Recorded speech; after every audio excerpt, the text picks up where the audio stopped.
Good morning everyone. Shrimati Mohardevi Tapadia girls college Jaswantgarh के इस YouTube channel में आप सभी का बहुत बहुत स्वागत है।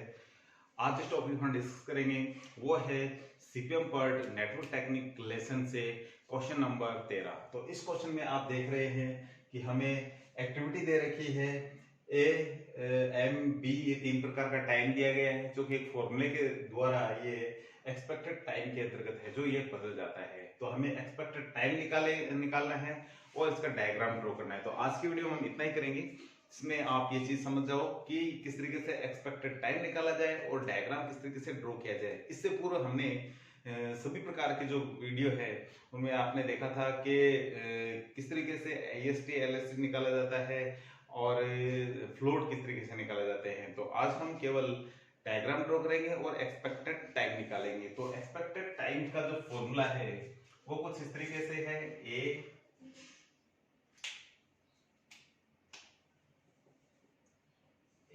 Plus 4m plus B upon 6। इसमें ए m को 4 से गुणा करेंगे बीच वाली संख्या को, b यानी ये और ये जोड़ने हैं, इसको 4 से गुणा करना है और 6 का भाग लगाना है तो टाइम आ जाएगा। जैसे कि यहाँ है हम इसको 4 से गुणा करेंगे तो 5 के 20 होता है, 20 और ये इधर आजू बाजू वाले जोड़ते हैं तो 33, 30 में हम 6 का भाग लगाएंगे तो आएगा 5। तो इस तरीके से ये चीज आई है। इसी प्रकार से इसको हम देखते हैं कि 19 को 4 से गुणा करेंगे तो आएगा 76, 76 में ये 28 और 4 32 जोड़ देते हैं तो ये हो जाते हैं 108 और 6 से इसको यदि डिवाइड किया जाए तो ये आएगा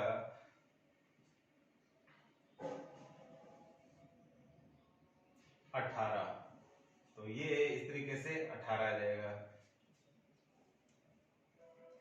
इसके बाद में इसको 4 से गुणा करेंगे तो 11 को 4 से गुणा करेंगे 44 आ जाएंगे। 44 में 17 और 5 होते हैं 22, 44 में 22 जोड़ते हैं तो ये हो गए 66, 6 का भाग लगाएंगे तो आएगा 11। तो ये इस तरीके से ये टाइम निकल जाएगा। और आगे देखते हैं 9 को 4 से गुणा करते हैं और ये 3 और 27 30 जोड़ देंगे, 9 के 36 और 30 जोड़ेंगे 66 हो जाएंगे, 6 का भाग लगाएंगे तो ये 11 आएंगे। इसी प्रकार से ये 6 है, इसको 4 से गुणा करना है, 6 तो 24, 24 15 और 3 18 हो जाते हैं, 24 में 18 जोड़ते हैं तो ये आ जाते हैं 42। तो 6 का भाग लगाएंगे तो आएगा 7। ये है 5 के 20, 20 और ये 16 होते हैं 36 तो यहाँ आ जाएगा 6 का भाग लगाएंगे तो 6, 6 को 4 से 6 को 24, 24 और 18 ये वापस 42 तो ये 6 का भाग लगाएंगे तो आएंगे 7। 4 को 6 से गुणा 4 को 4 से गुणा करेंगे 16, 16 और ये साइड वाले जोड़ेंगे 8 तो ये हो जाते हैं 24, 6 का भाग लगाएंगे तो आएगा 4। ये 5 को 20, 20 और 16, 20 और 16 36, 6 का भाग लगाएंगे तो आएगा 6। 12 को 4 से गुणा करेंगे 12 के 48, 48 और 30 और 36 को इसमें जोड़ देते हैं तो ये आते हैं 84, 6 का भाग लगाते हैं 6 कम से 6 14 आएगा इधर। और लास्ट में है 500 के 20 और ये हो गया 30, 30 में भाग लगाएंगे 6 का तो आएगा 5। तो ये इस तरीके से राशि हमने सारे निकाल दिए। एक्सपेक्टेड जो टाइम था वो सारा आ गया है। अब हमें जो काम करना है वो है डायग्राम का ड्रॉ। तो किस तरीके से डायग्राम हमें बनाना है, हमारे पास सबसे पहले एक्सपेक्टेड टाइम होना चाहिए, उसके बाद हम है जो कि डायग्राम है जो आसानी से बना सकते हैं। तो डायग्राम बनाते हैं। तो डायग्राम आप देख रहे हैं कि सबसे पहले 1 से 2 एक्टिविटी आगे, ये टोटल एक्सपेक्टेड जो टाइम है इनके आगे ये लिखना है। 1 से 2 में टाइम है जो 5 है तो हम पहले एक्टिविटी देख लेते हैं। 1 से 2 तो 1 से 4 और 1 से 5, ठीक है। तो हम यहाँ से स्टार्ट करते हैं, एक यहाँ से स्टार्ट करेंगे, एक नंबर हमने यहाँ से स्टार्ट स्टार्ट करना है।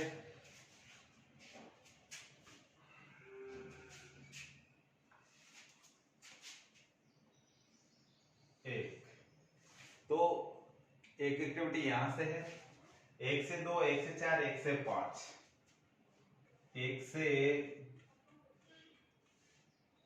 2, 1 से 4, 1 से 5, तो 1 से 2 3 रास्ते निकल रहे 1 से, तो 1 से 5 मैं ऊपर लिखना चाहूंगा, 1 से 2, 1 से 4 हम लिखेंगे सीधे, और 1 से 5, 1 से 2 को नीचे लिखा है, 1 से 5 ऊपर लिखा है, 1 से 4 है जो सामने लिखा है। क्यों? क्योंकि इनको हम आगे पीछे कैसे लिख सकते हैं, ठीक है, इन आंकड़ों के हिसाब से हमें थोड़ा सा देखना होता है। आगे देख रहे हैं कि 2 से 3, 2 से 6, 2 लाइनें और निकलेगी, तो 2 से हम 2 लाइनें और निकालेंगे। इसी प्रकार से 4 से 1 ही लाइन जा रही है, ठीक है, जो 6 पे जाएगी, फिर 6 से 8 सीधा ही आगे हम, यानी 4 से 6, 6 से 8 सीधा ही हम इसको एक लाइन में डाल सकते हैं। तो इस तरीके से देखा जाए तो थोड़ा सा इसको ध्यान में रखते हुए हम इसको आसानी से बना सकते हैं, ठीक है। तो डायग्राम में कोई गलती नहीं होगी, आप इनको ऊपर नीचे भी कर सकते हो, आगे पीछे कोई फर्क नहीं पड़ेगा, डायग्राम आपका अपने आप ही सही हो जाएगा। आंकड़े बस ये आगे एक्सपेक्टेड टाइम के सही लिखने हैं। आगे है 2 से 3, 2 से 3 इस तरीके से 3 हम यहां लिखेंगे, और 2 से 6, 2 से 6 इस तरीके से ऊपर की ओर लिखेंगे। 3 से 6, 3 से 6 हम इस तरीके से लिखेंगे, और 2 से 6, 3 से 6, 2 से 3, 2 से 6, 3 से 6 में लिख दिया है। 4 से 6, 4 से 6 ये सीधा इस तरीके से। 5 से 7, 5 से 7 इस तरीके से हम एक लाइन बनाएंगे। 5 से 8 एक लाइन और जा रही है इस तरीके से आगे, 8 लास्ट है तो हम लास्ट में लिखेंगे आगे। 5 से 8, और 6 से 8 और 7 से 8, ये 7 से 8 और ये 6 से 8, तो इस तरीके से है जो कि हमारा डायग्राम बन गया है। तो ये थोड़ा सा ऊपर की ओर जा रहा है, तो हम इसको थोड़ा सा तिरछा बना सकते हैं, या इसके अंदर की ओर भी बना सकते हैं। तो इसको हम थोड़ा सा यूं बनाते हैं, ये 3, 3 से 6, तो डायग्राम बन गया है। और इसमें हम जो कि क्या लिखेंगे, आंकड़े लिखेंगे, ठीक है। डायग्राम ऐसा हो जिसमें सारी चीजें साफ साफ और क्लियर दिखे, और हर चीज है जो उसके अंतर्गत शामिल हो जाए। ये डायग्राम में जो विशेष चीज है ये बनानी होती है हमें। तो आगे देखेंगे तो ये टाइम लिखेंगे। 1 से 2 में 5, 1 से 2 में 5 दिन लगते हैं। 1 से 4 में 18, और 1 से 5 में 11, 2 से 3 में 11, 2 से 3 में 11, 2 से 6 में 7, 3 से 6 में 6, 4 से 6 में 7, 4 से 6 में 7, 5 से 7 में 4, 5 से 7 में 4 लिखेंगे। 5 से 8 में 6, 5 से 8 में लिखेंगे 6, 6 से 8 में 14, 6 से 8 में 14 लिखेंगे, और 7 से 8 में लिखेंगे 5। तो इनका ये जो ड्यूरेशन है हमने सारा का सारा लिख दिया है। अब हमें सीपी निकालना है, इसमें क्रिटिकल पाथ है जो मेन चीज होती है निकालने वाली, ये हम अब निकालेंगे। तो सबसे पहले हम देख लेते हैं कि 1 से 8 तक खत्म होने वाली है, अलग अलग एक्टिविटी से यहाँ 8 तक पहुंच रहे हैं। तो सीपी कौन सा है जिसमें सर्वाधिक इसमें टाइम लगे, उसको सीपी के नाम से जानते हैं। तो सबसे पहले हम यहाँ लिखेंगे, ऊपर वाला जो रास्ता यहाँ दिखाएंगे, 1 से 5, 5 से 7, 7 से 8, एक रास्ता ये है, और एक है 1 से 5, 5 से 8 सीधा है, 1 से 5, 5 से 8, एक ये रास्ता जाता है, और दूसरा है एक सीधा ही जा रहा है 1 से होते हुए, 1 से 4, 4 से 6, 6 से 8, और एक इधर से दो रास्ते जा रहे हैं, 1 2 6 8 और 1 2 3 6 8, 1 2 6 8, ठीक है। तो एक ये रास्ता जाता है